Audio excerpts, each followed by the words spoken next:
Hey guys, this is Woody the Unexceptional Gamer, and I make Call of Duty videos designed to help my unexceptional brethren win games through tactics and knowledge. This is about how to win demolition. And demolition, like a lot of game types, is about map control. So let's take a look at the map. This is fuel, and like I said, this is demolition.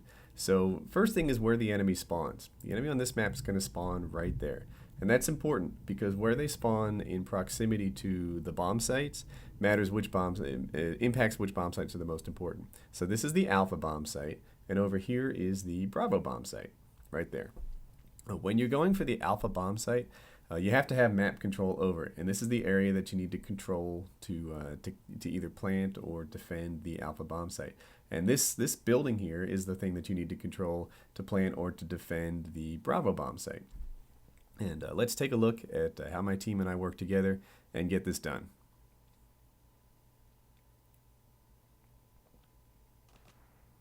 All right. So Alpha is the most important bomb site, and it's mostly because it's easier to get to from the spawn than Bravo is. And that's true across all sorts of different maps. On Estate, for example, there's a bomb site in the estate itself, and then there's a bomb site over by the boathouse. And the bomb site in the estate is far more important because they spawn right in it. And getting map control when the enemy is spawning right on top of it, on top of the area that you're trying to control, is really difficult. It's a huge challenge. So what you want to do is get that one first. Now, sometimes in the games you'll struggle, and the time will be ticking and ticking, and the whole idea here is to plant the bomb. He was trying to defuse, but I'm not having that. The whole idea is to plant the bomb before the timer runs out, if you have never played demolition at all. So we use 60 seconds. We use 1 minute as kind of our guideline on whether or not it's an appropriate time to go for the easy bomb site. So if you're playing Estate and you're running into the building again and again and again, and you just keep getting mowed down, at about 1 minute, go ahead, focus your effort on the bomb site by the boathouse, and then with that time extension, you can go for Alpha again. But you're going to have a hard time because the entire team is going to be focused on only one bomb site, and it's going to be the easy one to defend, and you've done it to yourself. If you grab the wrong bomb site, then you're in trouble. Just to think of a few other ones, on Skid Row, there's a bomb site in the main hallway that runs through the center of the map. This guy gets me. I didn't expect him to take that route. And then there's another bomb site on CDOM in that green room. So the CDOM one is the most critical one because they spawn in those windows looking at the bomb site. And you're going to have a really hard time getting the kills that you need or not getting the kills, getting the map control that you need if killing someone doesn't do what you need. So in the game here, we've captured A, and then I come down into Bravo here, and I'm working on owning this building so that they can't get in here and defuse Bravo. So fortunately, I had a good headset on, and that guy was unable to sneak around the back of me. He was smart to take a good route, but Ninja Pro is huge in this game. He would have knifed me and made me feel silly if he had been running it. And look in the smoke here.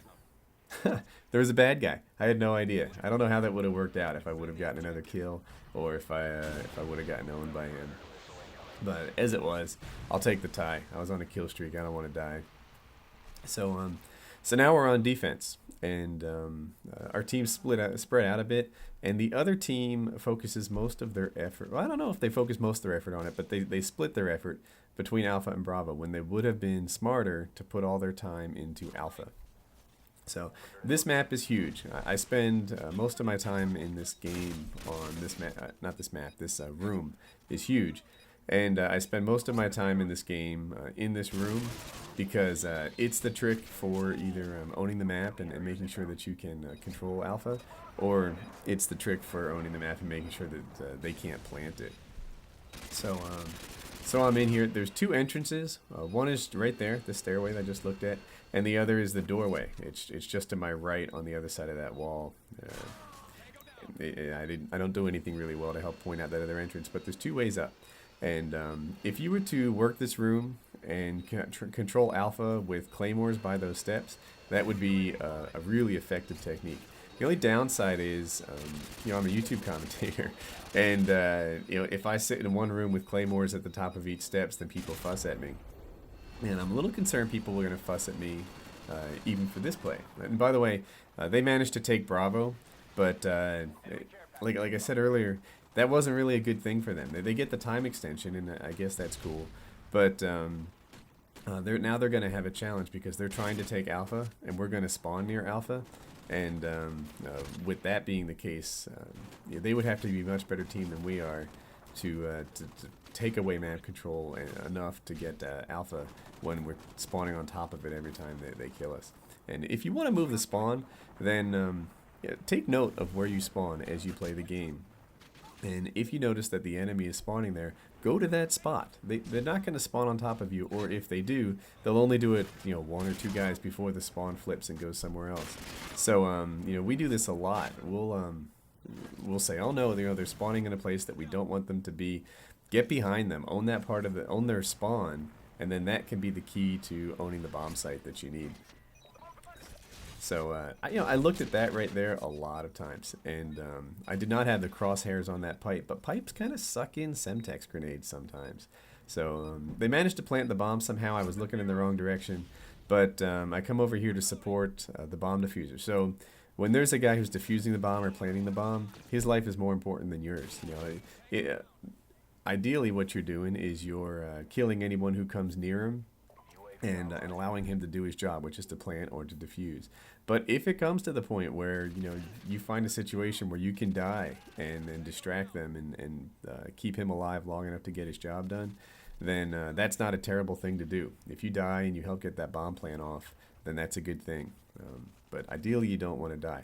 Now, I'm not a KD whore, right? I don't play this game in a way to maximize my KD. I play this game in a way to maximize my wins. But there isn't a lot of good you can do when you're dead. So, don't make suicide runs. Don't run across open meadows like a baby buffalo on Wasteland. You have to stay alive to do your job, and that's part of the deal. So while KD isn't the only measure to see how good somebody is, it is one measure, because if you die a lot, then you probably have a hard time doing the things that help your team. So this is Demolition. It's about owning portions of the map, and it gives you sort of a new look at maps that you've played already. If you're a guy who maybe plays Domination again and again and again and again, then the lines of sight that you pay attention to, the traffic patterns that really well, they alter themselves up a little bit because the bomb sites are in a different place, and it can make Modern Warfare a little bit new again. So I have another video coming up. I can't wait to show you guys, where I'm going to help you find teams and connect with each other and find some like-minded players, because I'm telling you, this game is a lot of fun when you roll with a good team and win lots of games and you laugh, and if you get into the lobby and some guy's a jerk, you've got all your friends right next to you. Can't lose an argument when it's 6-on-1. So I'm going to see if I can help you guys hook up with each other and have some own teams and roll through the lobbies together. So I'll see you on the battlefield, and I hope you liked my video.